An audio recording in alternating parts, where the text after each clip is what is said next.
بسم اللہ الرحمن الرحیم۔ یہ دو آیات بھائیوں نے شیئر کی ہیں، قابل غور آیات ہیں۔ سورہ الحج کی یہ آیت ہے کہ لوگوں میں کچھ ایسے بھی ہیں جو کنارے پر رہ کر اللہ کی عبادت کرتے ہیں۔ اگر کچھ فائدہ ہو تو مطمئن ہو جاتے ہیں، اور اگر کوئی مصیبت آ جائے تو منہ پھیر لیتے ہیں۔ ایسے شخص نے دنیا بھی کھوئی اور آخرت بھی اس کے لیے یعنی کھلا خسارہ ہے۔ یہ بہت ہی قابل غور آیت ہے۔ اللہ تعالیٰ کئی دفعہ نام لیے بغیر کچھ کردار اس انداز سے بیان کرتا ہے تاکہ ہر آدمی اپنے آپ کو اس میں محسوس کرے کہ وہ کہاں کھڑا ہے۔ تو یہ بات ہو رہی ہے ایسے ایمانداروں کی جو ایمان کا دعویٰ تو کرتے ہیں اور مسلمانوں کے اندر بھی ہیں، اور جب حالات اچھے ہوں، کوئی نعمتیں مل رہی ہوں تو پوری طرح جوش و خروش کے ساتھ ایمان کے دعوے کرتے ہیں اور نعرے لگاتے ہیں اور خوشیاں بھی محسوس کرتے ہیں، لوگوں کو احساس بھی دلاتے ہیں کہ ہم سب مسلمان ہیں، الحمدللہ، اللہ بڑا رحیم ہے، اللہ بڑا کریم ہے، دیکھو یہ ایمان کی وجہ سے کتنے فائدے حاصل ہوئے ہیں۔ اور پھر اگر ایمان کی وجہ سے کچھ مشکل حالات آ جائیں، پریشانی آ جائے، تکلیفیں آ جائیں، تو پھر اس کے بعد اس کی جو دینداری ہوتی ہے وہ بہت ہی زیادہ عجیب انداز سے سامنے آتی ہے۔ پھر وہ دنیا کی طرف جھکاؤ رکھتا ہے، اپنے اوپر کوئی چوٹ کھائے اللہ کے راستے میں خوشی کے ساتھ اللہ کا شکریہ ادا کرے کہ مالک نے اپنے راستے میں آنے کا ایک موقع دیا ہے، اور یہ جو کچھ بھی کوئی پریشانیاں آئیں گی، کوئی مصیبتیں آئیں گی، اللہ تعالیٰ ایک ایک کا بھرپور اجر دے گا اور دل خوش کر دے گا مالک وہاں۔ تو یہ انتظار کیے بغیر یہاں دنیا کے اتار چڑھاؤ سے ایمان کو گویا دیکھتا ہے، اور پھر سمجھتا ہے کہ کس مصیبت میں پڑ گئے، اتنی سختی بھی نہیں ہونی چاہیے، بندے کو کچھ دیکھنا چاہیے، آخر یہاں بھی رہنا ہے، یہ ہے وہ ہے، اس طرح کے بھی ہیلے بہانے تلاش کرتا ہے، اور پھر اس کا وہ خلوص باقی نہیں رہتا ہے۔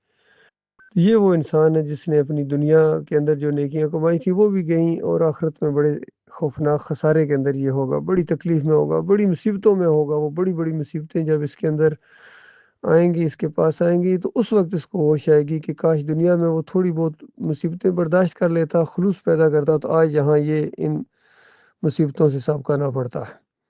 تو اس طرح اپنے بیوی بچوں کو، اپنے اہل عیال کو اس نے جنم کیا، کا ایندھن بنوا دیا۔ ایک تو یہ آیت بڑی قابل غور ہے۔ اوپر دوسری ایک آیت سورہ الاعراف کی ہے،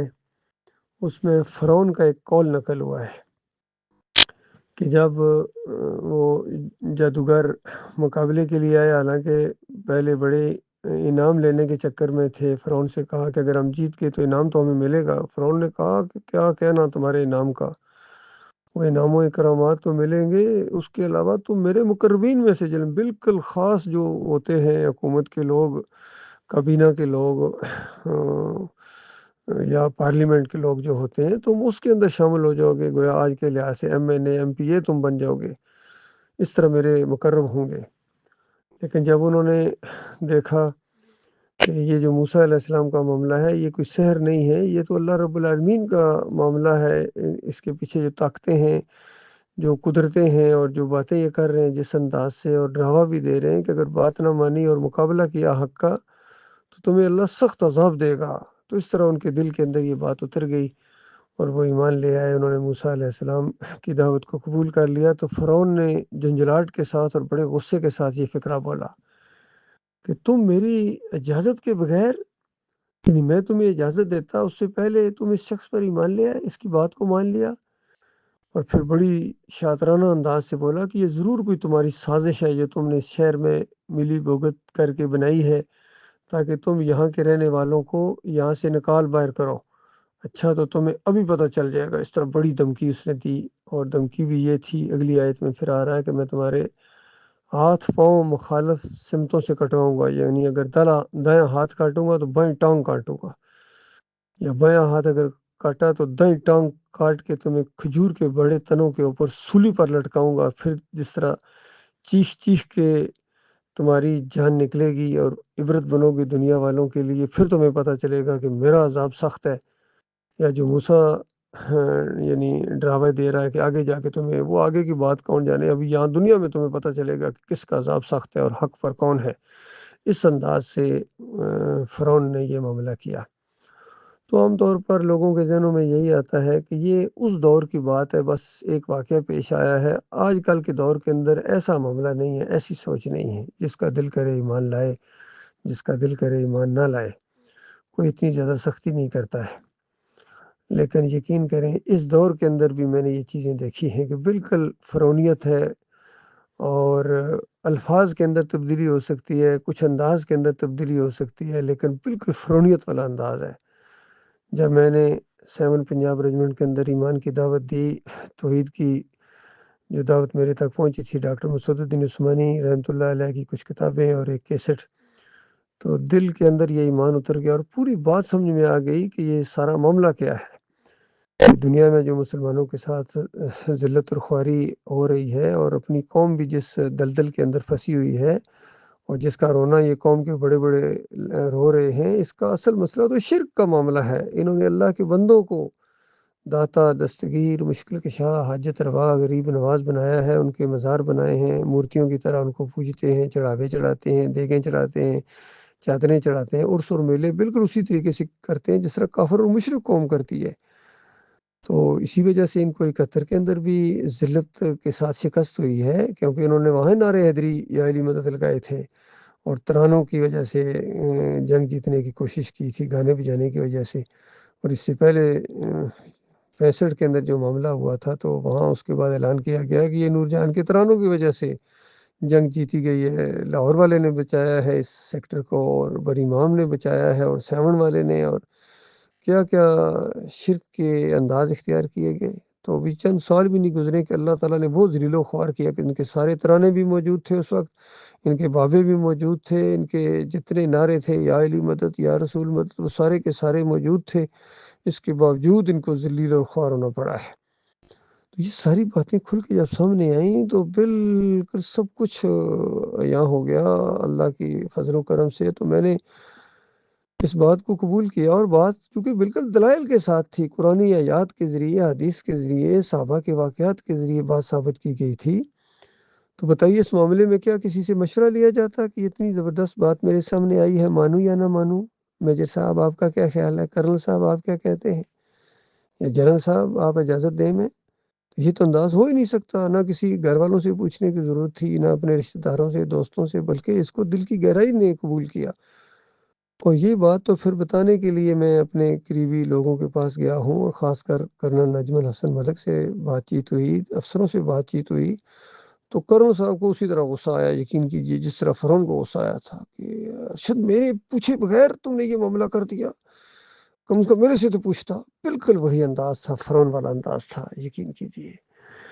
یہ دیکھیے چیزیں ہر جماعت کے اندر، ہر علاقے کے اندر، پھر جب اہلیان چکری وکیلاں تحصیل گجر خان میں بات اٹھی تو اس میں بھی بڑے بڑے سرداروں نے اور بڑے بڑے جتنے چودھری تھے، راجے اور مہاراجے، ان کا یہی انداز تھا کہ یہ بات آپ نے کہنا شروع کر دی ہے۔ اصل میں یہ اس دور کی بھی بات ہے جب نبی علیہ السلام کے دور میں بھی یہی ماحول بنا تھا۔ تو بڑے بڑے سرداروں کو سب سے بڑا مسئلہ یہ تھا کہ اتنی بڑی بات یہ ہمیں کوئی پوچھا تک نہیں گیا، اور ہمیں بالکل پیچھے کر دیا گیا، اور بس یہی اللہ تعالیٰ کو ملے تھے حق بات بیان کرنے کے لیے۔ تو اس انداز سے وہاں بھی یہی ماحول بنا تھا جس کے اندر یہ صورت نازل کی گئی اور سارا معاملہ کھول کے بیان کیا گیا۔ پھر حتیٰ کہ جماعت کے اندر بھی جب یہ محمد حنیف کے ذریعے شرک آیا 2017 کے اندر، تو یہ ایمان خالص کی بات، توحید کی بات کہ سجدہ صرف اللہ کا حق ہے، یہ انسان کو سجدہ نہیں کر سکتا ہے، وہاں غلطی لگی ہے حضرت صاحب آپ کو، ان کو سمجھانے کے لیے ایک مضمون بھی لکھا۔ تو محمد حنیف صاحب غصے میں آ گئے کہ بغیر ہماری اجازت کے شورا مشورہ کرتی، آپ نے مضمون لکھا تھا شورا میں، اس کو اگر اپروو کرتی یا ہم اجازت دیتے تو تم یہ عقیدہ اختیار کرتی، تم نے اپنی طرف سے دوسرے لوگوں تک یہ پہنچانا شروع کر دیا میری اجازت کے بغیر۔ بالکل وہی انداز، فرعون والا انداز یقین کیا محمد حنیف نے اختیار کیا، اور ان کے پیچھے چلنے والوں نے فرعون کی بات مانی، اس فرعون کی بات مانی جس طرح وہاں قرآن میں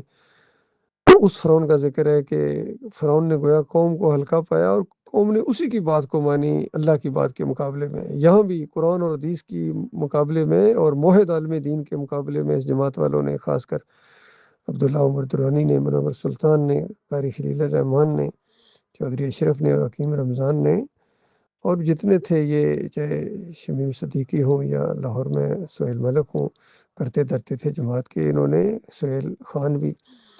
محمد حنیف کی بات کو مانا قرآن کے مقابلے میں، اس فرعون کی بات کو مانا، اس منی فرعون کی بات کو، اور پھر اس نے بھی ان کو ہلکا پایا کہ ان کے اندر کچھ نہیں، پھر ان کو دبا کے ڈنڈے کے ساتھ اس نے اور منایا، جو ذرا برابر کسی نے اگر زبان کھولنے کی کوشش کی تو اس کو فوراً آؤٹ جماعت سے قرار دے دیا، اس طرح خوف طاری کر دیا اس نے۔ یہ معاملہ ہے اللہ کے بندو، اس ایمان کے معاملے میں اللہ کے علاوہ کسی اور کی بات کو نہیں ماننا ہے۔ یہ تمہاری آخرت کا معاملہ ہے، ہمیشہ کی آخرت کا معاملہ ہے، وہاں کوئی نہیں بچائے گا، یقین کیجئے۔ نہ رشتہ دار بچائیں گے، نہ دوست یار بچائیں گے، نہ یہ مولوی اور پیر بچائیں گے، نہ امیر بچائیں گے، نہ کوئی M N A M P A بچائے گا، نہ کوئی صدر، نہ فیلڈ مارشل بھی نہیں بچائے گا۔ اس لیے سب سے یہی میرے کہنا ہے کہ جس تک یہ آواز پہنچے، ایمان خالص ہو گیا تو کسی کی پرواہ نہ کرو، نہ جرنل کی نہ کرنل کی، کھل کے ایمان کا اظہار کرو، دیکھنا تمہارا مالک کس طرح تمہارے راستے ہموار کرے گا، اور اللہ تعالیٰ تمہیں اپنے دین کے لیے چن لے گا۔ یہ چند دنوں کی زندگی، یہ تو گزر جائے گی، لیکن آخرت میں ایمان کے ساتھ گئے تو وہ خوشیاں وہاں ملیں گی۔ انبیاء کے ساتھ ملاقاتیں ہوں گی، صدیقین کے ساتھ اٹھنا بیٹھنا ہوگا، شہداء کے ساتھ معانقے ہوں گے، اور صالحین کے ساتھ مصافحے ہوں گے، دوستیاں ہوں گی، اور سب سے بڑھ کر اللہ کی رضا ہوگی اور اللہ کا دیدار ہوگا۔ ایسی ایسی جنتیں اللہ نے تیار کر کے رکھی ہوئی ہیں، اور اگر یہ بات نہ مانی، اس بات کو ہلکا لیا، تو اس کے بعد دوسری طرف خوفناک عذاب بھی ہیں، ایسے خوفناک عذاب ہیں کہ اللہ تعالیٰ اپنی پناہ میں رکھے۔